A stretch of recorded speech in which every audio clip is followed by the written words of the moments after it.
Hello students, Sharda institute one में आपका स्वागत है। मैं किशोर सर आज फिर आपके लिए एक नए असाइनमेंट का सॉल्यूशन लेके आया हूँ। और आज का जो हमारा सब्जेक्ट है वो है हमारा मध्यकालीन हिंदी कविता। और इसका जो सब्जेक्ट कोड है वो BHTC 132 है। और इसका सॉल्यूशन लेके आए हैं। चलिए किस तरीके से हमें इसको सॉल्व करना है इसको हम डिस्कस करते हैं। उससे पहले मैं अपने सभी स्टूडेंट से ये कहना चाहता हूँ कि आप इन सभी प्रैक्टिकल को असाइनमेंट को आप प्रैक्टिकल के पेजेस में बनाएं जो 2 साइड लाइनिंग वाले होते हैं। और एक अहम बात जो आपको मैं बार बार सभी वीडियोस में बताता हूँ कि आपकी जो राइटिंग है वो नीट एंड क्लीन हो, साफ हो और अच्छी हो, जिससे कि जो एग्ज़ामर है वो चेक करे अच्छे से, उसको अच्छे से समझ में आए, जिससे कि वो आपको अच्छे नंबर दे सके। और जो एक बात और आपको विशेष ध्यान रखनी है कि आप जो क्वेश्चन लिखेंगे वो ब्लैक पेन से होना चाहिए और आंसर लिखेंगे ब्लू पेन से। इसका हमें विशेष ध्यान रखना है। और चलिए हम करते हैं डिस्कस कि इन क्वेश्चन के बारे में कि क्या क्या क्वेश्चन दिए गए हैं, किस तरीके से हमें प्रिपेयर करना है। अब इसमें हमारा जो पहला क्वेश्चन है वो है भक्ति काव्य के शिल्प विधान की विशेषता पर प्रकाश डालिए। तो इसमें जो शिल्प काव्य है उसके बारे में बताया गया है। तो आप इसको ऐसे ही अपनी प्रैक्टिकल के जो पेजेस है जो उन पर नोट डाउन करें। और इसका ध्यान रखें कि साफ साफ खुला खुला लिखें, स्पष्ट लिखें। शब्द आपके समझ में आने चाहिए जिसके एग्जामर को कोई प्रॉब्लम ना हो चेक करने के लिए। और एक जो अहम बात बताना चाहता हूँ मैं आपको, जो आप अपने क्वेश्चंस में जो पॉइंट लिखेंगे उन पॉइंटों को आप अपने ब्लैक पेन से लिखें, अंडरलाइन कर दें और फिर 2 डॉट ज़रूर लगा दें आगे, जिससे कि आपका जो हेडिंग है वो अलग से नज़र आए। देखिए मैंने इस पर कलर कर रखा है, आप एक हाइलाइटर आता है उससे भी इसको कलर कर सकते हैं, हाईलाइट कर सकते हैं, जिससे कि और भी अलग से दिखे और लुकेबल लगे। तो एग्जामर को इसमें कोई प्रॉब्लम नहीं होगी फाइंड आउट करने में कि हाँ ये पॉइंट्स हैं। तो आप भी इसका विशेष ध्यान रखें कि आपको भी ऐसे ही करना है। आप कोई भी कलर ले सकते हैं, मैंने पिंक लिया तो आप जो वाइट ग्रीन होता है वो ले सकते हैं। ऐसा हो कि जिससे कि हमारी हेडिंग अलग से ही लुकेबल लगे दिखे। अब इसमें इसका हर जो पॉइंट दिया गया है उसको डिस्कस भी करना है। जैसे देखिए मैंने इसमें डिस्कस किया हुआ है, तो आपको हर पॉइंट को उसके अकॉर्डिंग ही डिस्कस करना है, पॉइंट के बारे में ही लिखना है। साफ साफ खुला खुला लिखें। देखिए मैंने सेकंड पॉइंट भी बनाया है इसमें। तो सेकंड पॉइंट को मैंने लाइट ग्रीन कलर से किया है। आप कोई भी कलर ले सकते हैं पर इस बात का ध्यान रखें वो कलर डार्क ना हो, जिससे जो हमारा लिखा हुआ हमें नज़र आना चाहिए ऐसा हो। ये नहीं कि आप कोई डार्क कलर उस पर अंडरलाइन कर देंगे और उससे आपका जो लिखा हुआ नज़र नहीं आएगा। तो इससे आपकी असाइनमेंट में थोड़ी दिक्कत आ सकती है, वो नंबर भी नहीं दे सकता। तो क्वेश्चन देखिए हमारे फर्स्ट के जब सभी पॉइंट दिए गए हैं, इन पॉइंटों को यहाँ पे डिस्कस भी किया गया है। अब देखते हैं आगे हमारा पॉइंट नंबर 3 है। इसमें भी उसके बारे में बताया गया कि रस और भावना का संबंध क्या होता है बताइए। तो ये सब कविता से संबंधित हैं। तो उसमें सब बताया गया है कि रस और भावना का आपस में क्या संबंध है, किस तरीके से वो एक दूसरे से पूरक होते हैं। तो उस तरीके से इसमें डिस्कस किया गया है। इसका 4th पॉइंट देखिए, मुख्य विषय का चयन करना। इसमें बताया गया है कि किस तरीके से हम अपने जो मुख्य विषय होते हैं उनको चुनते हैं। व्यक्ति काव्य में मुख्य विषय होता है। कविता अपनी रचना के या रचना में भगवान, देवता, गुरु, साधु, धार्मिक कथाएं और धर्मशास्त्रों के प्रेरित होता है। उन सभी से प्रेरित होकर ही अपना विषय चयन करता है कि मेरा जो फेवरेट सब्जेक्ट है या जो विषय है वो कौन सा है। तो वो खुद अपने चिंतन से या ध्यान लगाकर उसको चुनता है। इसका 5वां पॉइंट देखिए, इसमें दे रखा है भक्ति की प्रथम प्रदर्शिका। तो इसमें बताया गया है कि भक्ति और काव्य आमतौर पर भक्ति मार्ग की प्रथम प्रदर्शिका का कार्य करता है। कभी अपनी कविताओं में भक्ति के माध्यम से साधु को उत्तम आदर्शों के और प्रवृत्त करने की प्रेरित करता है। इस तरीके की बातें काफ़ी इसमें इजी हैं जो आपको काफ़ी समझ में आनी चाहिए। और देखिए इसका पॉइंट नंबर 6, भक्ति काव्य के प्रासंगिकता और छंदों का महत्व। इसका पॉइंट नंबर 6 को देखिए, इसमें भी भक्ति के बारे में ही बताया गया है। तो हम किस तरीके से सॉल्व करें, देखिए कितनी इजी तरीके से सॉल्व किया गया। तो आप भी इसको ऐसे ही सॉल्व करें, विशेष ध्यान रखें चीज़ का। पॉइंट नंबर 7, तो भक्ति काव्य में भाषा हमारी किस तरीके की होनी चाहिए, जिससे कि जो हमारे पाठक हैं, जो पढ़ने वाले हैं, वो उनको आसानी से समझ में आए। अलंकृत होती है, कई बार भाषा सरल होनी चाहिए, सुलभ होनी चाहिए। ऐसी भाषा का चयन करें जो हमारे पाठक हैं, जो पढ़ने वाले हैं, उनको आसानी से समझ में आ सके। इसी का देखिए पॉइंट नंबर 8, भक्ति काव्य में विरह भावना, ये इसका 8 पॉइंट है। और देखिए मैंने सभी पॉइंट्स को ब्लैक पेन से लिखा है और उसको अंडरलाइन भी किया है, हाईलाइटर भी किया है। तो आप भी इस बात का ध्यान रखें कि आप जो भी पॉइंट लिख रहे हैं, उन सभी पॉइंट्स को आप एक तो ब्लैक पेन से लिखें, दूसरा उसको अंडरलाइन जरूर करें, और तीसरा उसको किसी भी हाईलाइटर पेन से, चाहे वो आपका लाइट ग्रीन हो, पिंक हो, कोई भी आपका जो लाइट कलर का जो हाईलाइटर है उससे हाईलाइट जरूर कर दें, जिससे कि आपका जो असाइनमेंट है और भी सुंदर लगता है और पढ़ने में भी काफ़ी इजी है। सारी भाषाएं हमारी सरल और सहज हैं। भक्ति काव्य में समाजशास्त्र और समर्पण, ये हमारा 9th पॉइंट है। और इसको भी देखिए कैसे हमने स्पष्ट और साफ साफ सुंदर राइटिंग में लिखा है। तो आप भी अब इस बात का विशेष ध्यान रखें कि आप भी अपनी राइटिंग को नीट एंड क्लीन रखें, साफ रखें। मैं बार बार इस बात का रिपीट कर रहा हूँ क्योंकि आपके लिए असाइनमेंट बहुत ज़्यादा मायने रखते हैं। ये असाइनमेंट आपके लिए काफ़ी इम्पोर्टेंट है। चलिए हम आगे डिस्कस करते हैं इसको। भक्ति काव्य का लक्षण, ये हमारा 10वां पॉइंट है। इसमें भी भक्ति काल के बारे में बताया गया कि भक्ति काल में जो लक्षण है उसका क्या महत्व है, इसके बारे में बताया गया है। ये देखिए, अब इसमें जो सबसे लास्ट में जो निकलता है वो निकलता है इसका निष्कर्ष। और मैंने पहले भी आपको सभी वीडियोस में बताया कि हमें हर पॉइंट का, हर कविता का, या जो भी हम चैप्टर पढ़ रहे हैं, कविता पढ़ रहे हैं, उसका लास्ट में पढ़ने के बाद एक निष्कर्ष या भावार्थ जरूर निकलता है कि इसमें ये चीज़ें हैं तो इसका क्या महत्व है। ये समाज को शिक्षित करता है या उनको किसी और के लिए प्रेरित करता है। तो इस चीज़ की बातें हमें ध्यान रखना है कि जो हम कविताएं पढ़ रहे हैं, काव्य पढ़ रहे हैं, उसका समाज पर किस तरीके का, किस प्रकार का प्रभाव पड़ेगा, सकारात्मक या नकारात्मक। तो कवियों को भी इस बात का विशेष ध्यान रखना होना चाहिए कि वो जो भी कविता लिख रहे हैं, भाषण लिख रहे हैं, पाठ लिख रहे हैं, वो समाज से परे ना हो, समाज के हित में हो, समाज के लिए हो।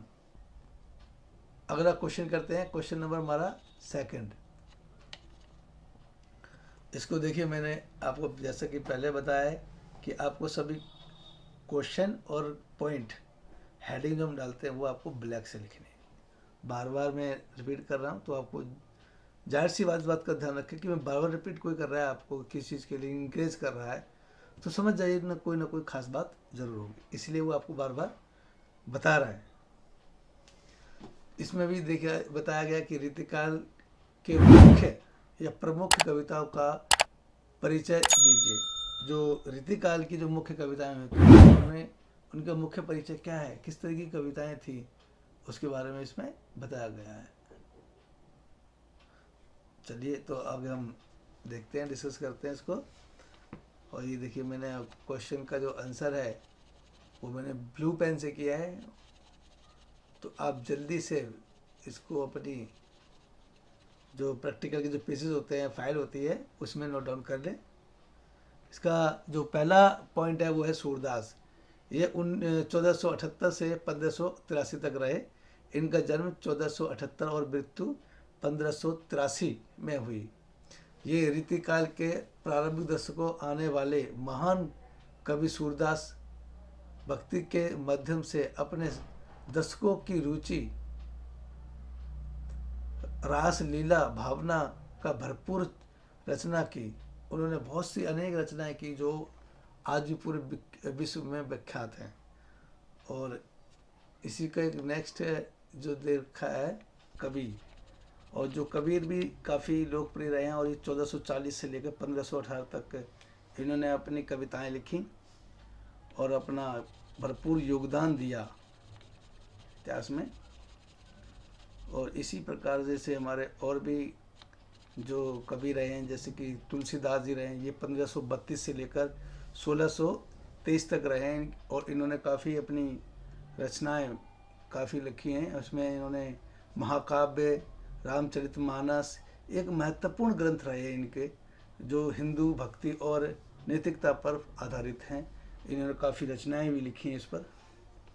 और अंत जो हमारे नेक्स्ट हैं 4th नंबर पर, वो हमारे संत सूरदास। ये भी 1478 से लेकर 1583 तक रहे, और इनकी रचनाएं काफ़ी महान रही हैं, कविताएं लिखी इन्होंने काफ़ी।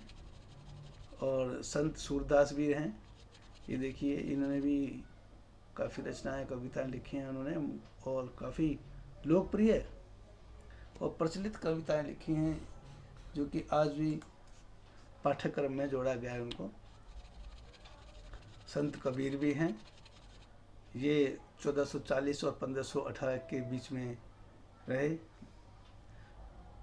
इन्होंने अपनी कविताओं में काफ़ी दोहे और राजनीतिक मुद्दों पर विचार किया है। उनकी कविताएं समाजवाद और मानवता के भरपूर उन्होंने इसका योगदान किया है, और लोगों को मानवता और समाजवाद दोनों पर एकता और समन्वय स्थापित करने की कोशिश की है।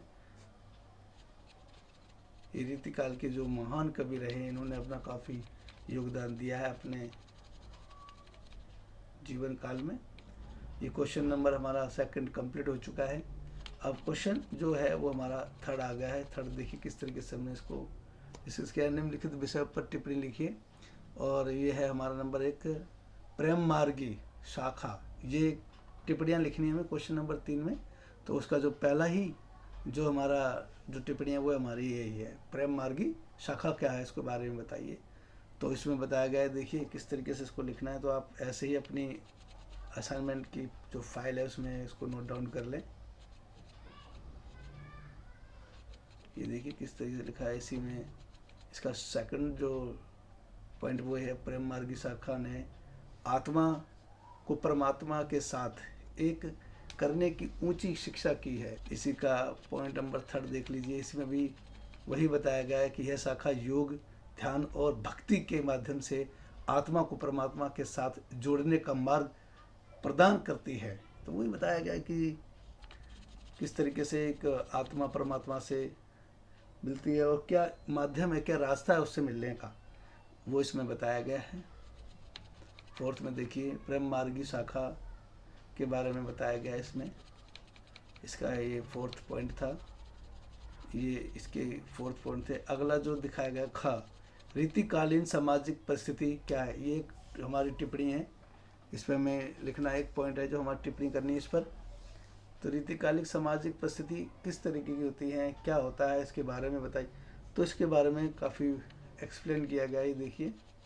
और आप, मैं अपने सभी स्टूडेंट से कहना चाहूँगा कि जो आप आंसर लिखेंगे वो आपका ब्लू पेन से होना चाहिए, और आपका जो क्वेश्चंस और जो भी हेडिंग है या जो भी आप हाईलाइटेड कर रहे हैं वो आपका ब्लैक से होना चाहिए। मैंने पहले भी बता रखा है, आगे बता रहा हूँ, ताकि आप इस चीज़ को माइंड में रखें और अपने असाइनमेंट प्रिपेयर करें। और जल्दी से अपना असाइनमेंट बना लीजिए, क्योंकि इसको सबमिट भी करना है, इसका PDF क्रिएट करना है और इसकी ऑनलाइन सबमिट करना है। और ये आप पहले इंश्योर कर लें अपने स्टडी सेंटर पर जाकर कि आपको हार्ड कॉपी सबमिट करनी है या ऑनलाइन ले रहे हैं। तो ये दोनों प्रोसीजर हैं आपके असाइनमेंट जमा करने के। आप इसको ऑनलाइन भी कर सकते हैं, और इसको आपको हार्ड कॉपी भी सबमिट करानी है अपने स्टडी सेंटर पे। तो आपका रीजनिंग सेंटर जो है, जहाँ आप क्लासेस लग रही हैं, वहाँ पर वहाँ आप कंफर्म करें कि जो आपके असाइनमेंट हैं वो आपके हार्ड कॉपी हैं या उनको ऑनलाइन जमा करना है। अगर ऑनलाइन जमा करना है तो स्टडी सेंटर वाले ही आपको लिंक देंगे, उसी लिंक पर आपको अपने सबमिट करना है, किसी और लिंक पर सबमिट नहीं करना है, नहीं तो वो गलत सबमिट हो जाएगा और आपके मार्क्स से उसमें इंक्लूड नहीं होंगे। इसका 3rd पॉइंट देखिए, रीतिकाल की कविताएं समाज की चुनौती राजनीतिक संघर्षों और व्यक्तिगत अनुभवों को उजागर करती हैं। उसके ऊपर दिया गया है कि व्यक्तियों की जो चुनौतियां हैं, उनके संघर्ष हैं, किस तरीके से वो समाज में मनुष्य इन चीज़ों का सामना करता है। इसका प्रयोग कवि ने बड़े अच्छे ढंग से किया है। ये देखिए, भक्ति काल की पृष्ठभूमि। अगला जो हमारा जो टिप्पणी है वो है हमारी भक्ति काल की पृष्ठभूमि। तो भक्ति काल एक ऐसा काल साहित्य है जो भक्ति और आध्यात्मिकता के माध्यम से मानव जीवन की अद्वितीय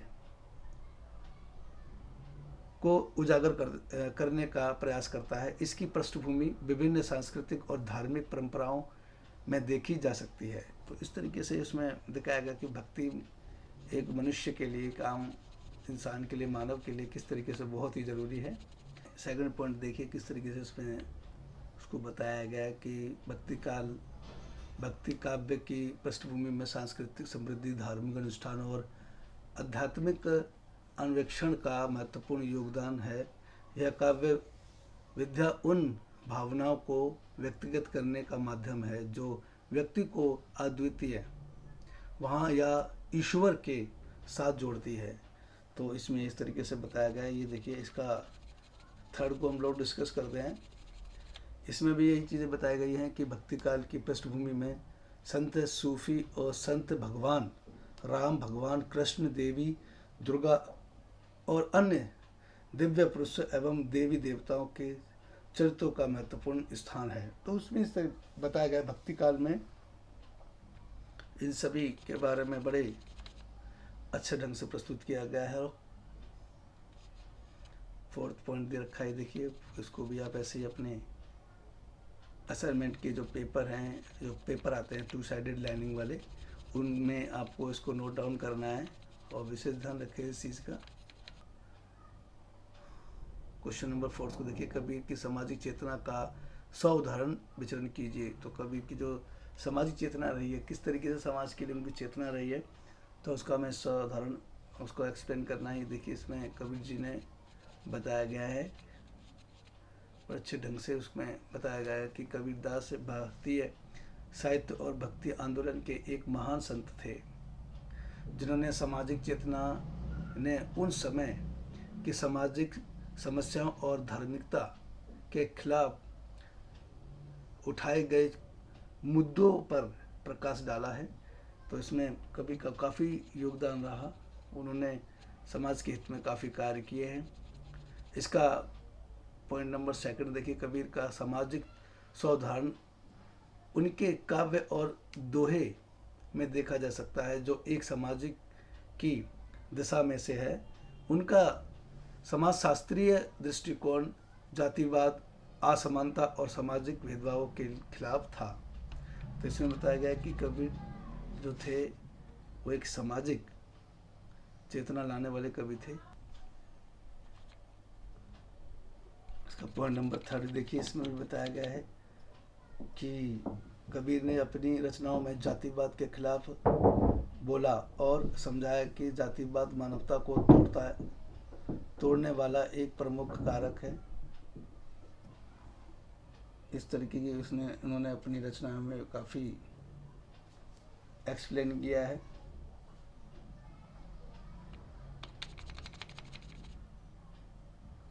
अब 4th पॉइंट इसका है, कवि ने समाज के असमानताओं के खिलाफ भी अपनी बुलंद की। उनके दोहे में स्त्री खुद अन्य समाज के निचले भागों के प्रति उनकी सहानुभूति और अनेक समाज के समानता की बातें हैं। उन्होंने बताया कि भगवान सभी को बराबर मनाते हैं और उनके सामने सभी समान हैं। इस प्रकार उनकी सामाजिक चेतना में समानता और न्याय की मांग की। तो इसका भी मैं विशेष ध्यान रखना है कि सभी क्वेश्चंस आपके नीट एंड क्लीन हो, कोई भी क्वेश्चन हमसे स्किप ना हो।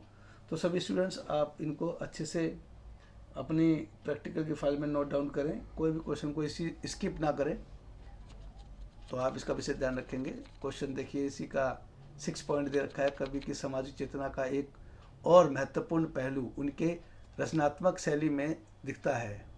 इनकी कई जो शैलियाँ हैं उनमें काफ़ी महत्वपूर्ण और अलग अलग चेतना देखने को मिलती हैं जो समाज से जुड़ी हुई हैं। इस देखिए इसका 7 पॉइंट भी इसमें दे रखा है।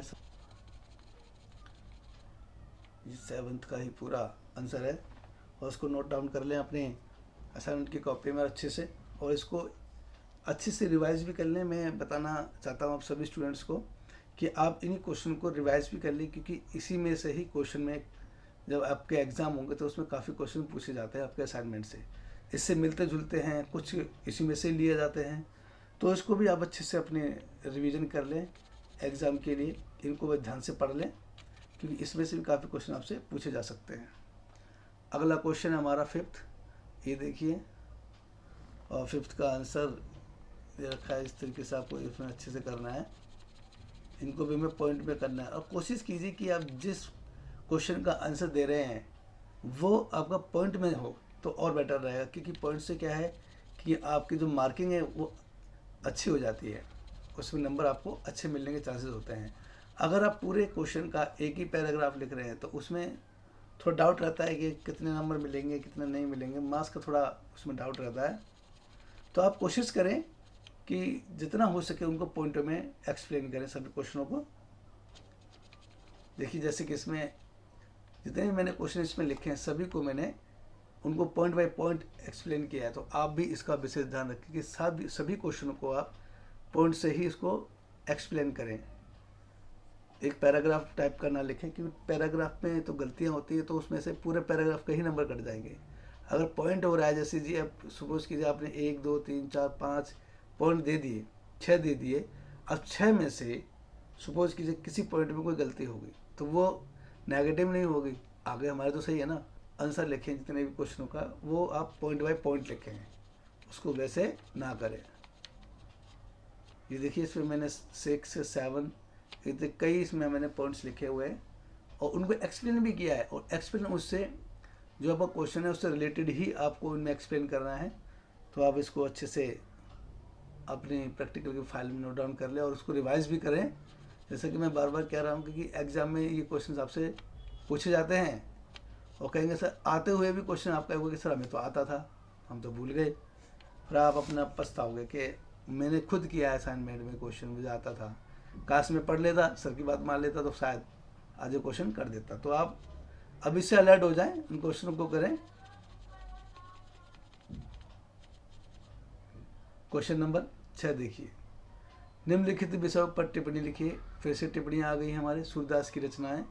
अब इसमें रचनाएं आ गई हैं कि सूरदास की कौन कौन सी रचनाएं थी, उस पर मैं टिप्पणी लिखनी है। तो इस पर भी हमने टिप्पणियाँ लिखते हैं। देखिए सूरदास भारतीय साहित्य के प्रमुख संत कवि और भक्ति काव्य के अद्वितीय स्तंभ माने जाते हैं, और ये बिल्कुल सही है कि सूरदास एक महान कवियों में से एक हैं। उन्होंने काफ़ी रचनाएं लिखी हैं, कविताएं लिखी हैं। सूरदास की काफ़ी जो रचनाएं देखिए यहाँ दिखाई गई हैं, मैं कुछ बताता हूँ। तो उनमें से ये दे रखा है सूरसागर, सुरसावली, सुरसारथी, सुर भारती आदि। इस तरीके की उनकी महान जो प्रमुख साहित्य जो कविताएं रही हैं, रचनाएं रही हैं, उन्होंने लिखी हैं अपनी, और ये काफ़ी लोकप्रिय और प्रसिद्ध रचनाएं हैं इनकी। कविताओं में उन्होंने बड़ा ही अच्छे ढंग से अलंकारों का प्रयोग किया है, अलंकृत किया है उनको, जिससे कि उनकी कविताएं और महान हो गई हैं और प्रसिद्ध और फेमस हो गई हैं। अगला देखिए, अगला मीराबाई के काव्य में प्रतीक योजना। तो मीराबाई भी भक्ति काल की एक महान कवित्री और संत महापुरुषों एक श्रृंगारी भक्त है। सही बात है, मीराबाई को कौन नहीं जानता है, सभी जानते हैं। कविताएं महान कविताओं में से गिनी जाती हैं और इन्होंने काफ़ी कविताएं लिखी हैं, और इन्होंने मीराबाई खास कर कृष्ण और मीरा के बारे में जो अपनी कविताओं में लिखा है वो बड़ा ही सराहनीय है। इन्होंने अपनी कविताओं में कृष्ण और मीरा के प्रेम के बारे में बड़ा वैराग्य और अच्छे ढंग से प्रयोग किया है। भक्ति, वैराग्य और प्रेम के माध्यम से उन्होंने अद्वितीय अनुभूति को सराहा किया है, अद्वितीय सराहना की है। भक्ति आंदोलन और रविदास, तो रविदास ने भक्ति आंदोलन में भी अपना काफ़ी योगदान बताया है। देखिए, भक्ति आंदोलन भारतीय समाज में एक महत्वपूर्ण सामाजिक और धार्मिक परिवर्तन का स्रोत रहा है। इस आंदोलन का मुख्य उद्देश्य व्यक्तिगत भक्ति और साधना के माध्यम से ईश्वर की प्राप्ति बढ़ाना है, और यह आंदोलन विभिन्न धार्मिक समुदायों के विभिन्न रूप में प्रकट हुआ, जिसमें संत को महत्वपूर्ण योगदान था। तो जो कवि थे, जो रविदास थे हमारे, उन्होंने इसमें अपना बहुत बड़ा योगदान दिया है। और रविदास, जिन्हें संत कबीरदास के रूप से भी जाना जाता है, भारतीय भक्ति आंदोलन के प्रमुख संतों में से एक रहे हैं। रविदास ने अपने भजनों और ग्रंथों में या उनके माध्यम से भगवान के प्रति अपनी अद्वितीय भक्ति का आदेश दिया। उनकी रचनाएं विशेष रूप से नीचे जाति या जो नीची जाति के होते हैं और असामाजिक वर्ग के लोगों के बीच भगवान के साथ साक्षात्कार ऊंचाई का स्थापित करती है। रविदास का साहित्य व्यापक रूप से अपने समय के सामाजिक और धार्मिक मुद्दों पर प्रकट होने के लिए जाना जाता है। इस तरीके से रविदास की काफ़ी महान रचनाएं रही हैं। ये देखिए, इसमें किस तरीके से इनको एक्सप्लेन किया गया। रविदास की सभी कविताएं, रचनाएं काफ़ी महत्वपूर्ण हैं। और ये हमारा क्वेश्चन नंबर 7 पे हम आ गए हैं, देखिए, और इसमें किस तरीके से इसको डिस्कस करना है। देखिए, तुलसीदास, पूर्व राम काव्य परंपरा का विस्तृत विवेचन कीजिए। तो तुलसी पूर्व राम काव्य परंपरा का विस्तृत विवेचन इस प्रकार, देखिए, राम कथा का प्रारंभ वाल्मीकि काल। तो जो राम कथा के, जो रामायण के जो रचयिता थे वो वाल्मीकि थे, उन्होंने इसकी रचना की है। तो दिखाया गया, ये देखिए, हम डिस्कस करते हैं। राम कथा का प्रारंभ वाल्मीकि के महाकाव्य रामायण से हुआ है। वाल्मीकि रामायण भारतीय साहित्य का पहला महाकाव्य है और इन्हें या इसमें राम कथा को भगवान राम के जीवन की घटनाओं के रूप में प्रस्तुत किया गया है। वाल्मीकि ने रामायण में राम, सीता, लक्ष्मण, हनुमान, रावण आदि पात्रों का विस्तृत चित्रण और भगवान राम के अद्वितीय गुणों की महिमा की है।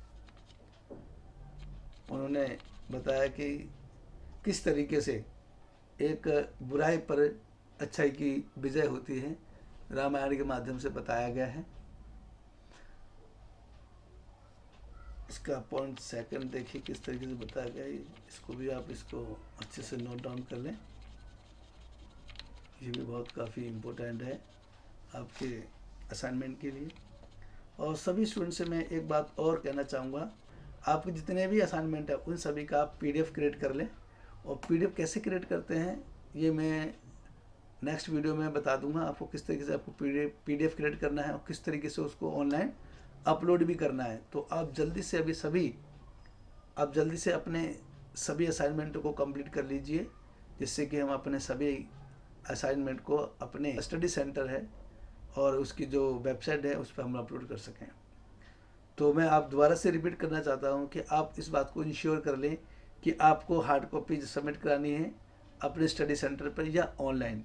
अगर वो दोनों कहते हैं तो आपको ऑनलाइन भी सबमिट करानी है, कैसे करनी है मैं बता दूंगा, और उसको ऑफलाइन आपको स्टडी सेंटर पे कराना होगा। तो सभी फाइलों को आप कंप्लीट कर ले। कैसे कंप्लीट करना है, लास्ट फ्रंट पेज कैसे बनाना है, ये मैं अपने नेक्स्ट वीडियो में बताने वाला हूँ।